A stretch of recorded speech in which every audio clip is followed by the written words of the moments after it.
हम सबके अंदर एक कश्मकश चलती रहती है, एक जिद्दोजहद, और अक्सर हम ये मान लेते हैं कि हमारे अंदर कोई चीज टूटी हुई है, कोई खामी है। लेकिन एक लम्हे के लिए सोचिए, क्या हो अगर मसला टूटने का ना हो बल्कि सिर्फ तरबियत की कमी का हो। आज हम इसी ख्याल की गहराई में उतरेंगे। ये सवाल ये बहुत कुछ बदल सकता है। हम अपनी सारी तवानाई अपने जहन, अपनी सोचों, अपने जज्बात को काबू करने में लगा देते हैं। एक तरह से हम खुद से ही लड़ते रहते हैं। लेकिन अगर असल मसला कहीं और हो तो, अगर दुश्मन वो ना हो जिसे हम समझ रहे हैं, और सारा फर्क बस इसी एक लफ्ज में है।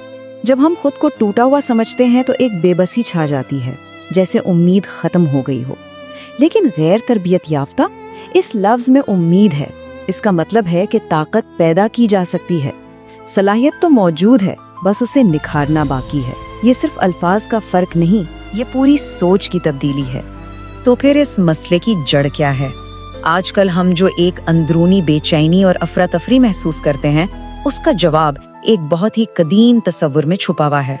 बाइबल की पहली किताब पैदाइश कायनात की शुरुआत को इन अल्फाज से बयान करती है, जमीन तोहू व बोहो थी, बेशक्ल और खाली, एक गहरी अफरा तफरी।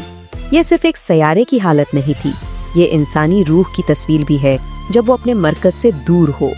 एक अंदरूनी बेआबां जहाँ हर चीज बिखरी हुई महसूस होती है। और ये कदीम तस्वर आज भी जिंदा है। ये हमारे अंदर की वो कैफियत है जब सोचें काबू से बाहर हो जाती हैं, जब गुस्सा अचानक भड़क उठता है, जब बेचैनी की लहरें बगैर किसी वजह के उठती हैं। ये सब उसी अंदरूनी तोहू व बोहो के अक्स हैं। वही बेशक्ली, वही खालीपन। इस अंदरूनी अफरा तफरी से निमटने के लिए हम अक्सर दो रास्ते अपनाते हैं, और दोनों ही रास्ते हमें मंजिल तक नहीं पहुंचाते। इसको समझने के लिए फजूल खर्च बेटे की मशहूर तमसील बेहतरीन मिसाल है। ये कहानी है दो गुमराह बेटों की।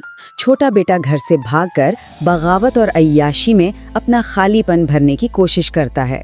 वो बाप के तोहफे चाहता है, बाप का साथ नहीं। बड़ा भाई घर पर ही रहता है, हर हुक्म मानता है, लेकिन उसका दिल भी दूर है। वो अपनी नेकी से बाप की मंजूरी कमाना चाहता है।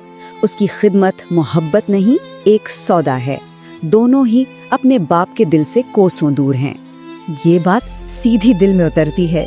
गुमराही के लिए दूर जाना जरूरी नहीं। बड़ा भाई घर में रहकर भी खोया हुआ था, अपनी ही नेकी और फरमा बरदारी की जेल में कैद। वो जिस्मानी तौर पर करीब था, लेकिन रूहानी तौर पर उतना ही दूर जितना उसका छोटा भाई। अब अगर हम इसी तमसील को नफ्सियात की नजर से देखें तो दोनों भाई एक ही काम कर रहे हैं। एक अपने जज्बात को खुली बगावत से जाहिर कर रहा है, दूसरा उन्हें सख्त असूलों और फरमाबरदारी के नीचे दबा रहा है। दोनों ही अपने अंदरूनी एहसासात से या तो लड़ रहे हैं या उन्हें नजरअंदाज कर रहे हैं। और यही उन तरीकों की नाकामी है। जब हम अपने जज्बात को दबाते हैं तो वो खत्म नहीं होते, वो बस सतह के नीचे चले जाते हैं और वहां से पहले से ज्यादा ताकत के साथ वापस उभरते हैं। तो अगर ये दोनों रास्ते गलत हैं, तो फिर सही रास्ता कौन सा है?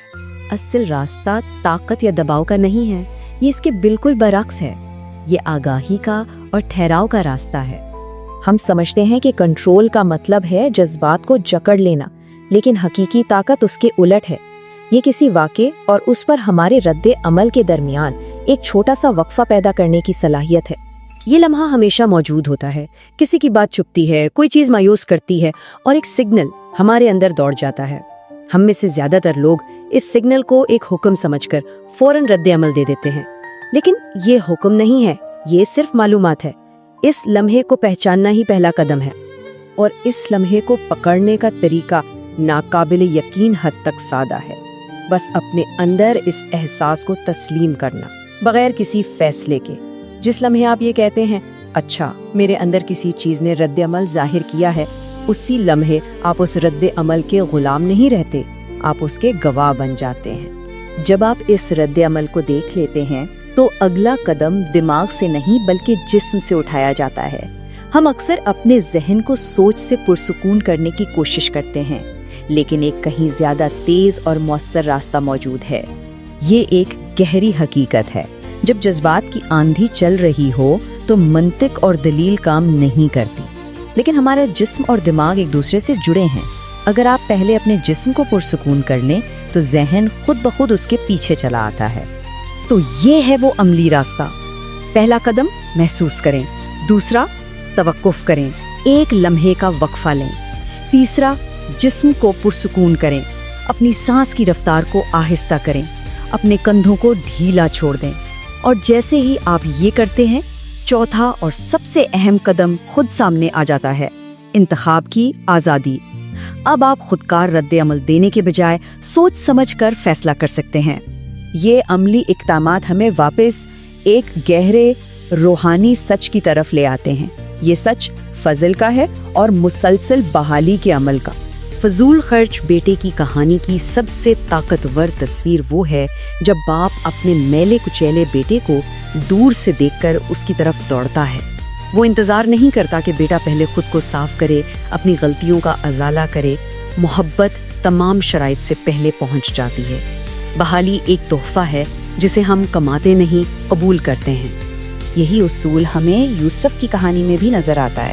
اس کے بھائیوں نے جو افراتفری اور تکلیف پیدا کی، خدا نے اسی افراتفری سے ترتیب اور بھلائی پیدا کی۔ انسان کی پیدا کردہ توہو و بوہو میں ایک بڑا منصوبہ کام کر رہا تھا۔ اسے ایک ماہر گھڑی ساز کی طرح سمجھیں۔ جب ایک قیمتی گھڑی ٹوٹ جاتی ہے تو وہ اسے پھینکتا نہیں ہے، وہ صبر سے ایک ایک پرزے کو اپنی جگہ پر واپس رکھتا ہے، یہ جانتے ہوئے کہ یہ ایک سست اور محتاط کام ہے۔ ہماری زندگی کی افراتفری میں بھی ترتیب لانے کا عمل ایسا ہی ہے۔ یہ فوری نہیں، لیکن یہ مسلسل ہے۔ اور آخر میں سب سے اہم بات، ہمارا مقصد یہ نہیں کہ ہم کبھی غلطی نہ کریں یا کبھی جذباتی نہ ہوں۔ یہ کاملیت کا ایک ناممکن بوجھ ہے۔ اصل کام یہ ہے کہ جب ہم بکھریں تو ہم بحالی کے اس عمل میں واپس لوٹ آئیں، محسوس کریں، توقف کریں، جسم کو پرسکون کریں اور دوبارہ انتخاب کریں۔ یہ سفر منزل کا نہیں، راستے پر رہنے کا ہے۔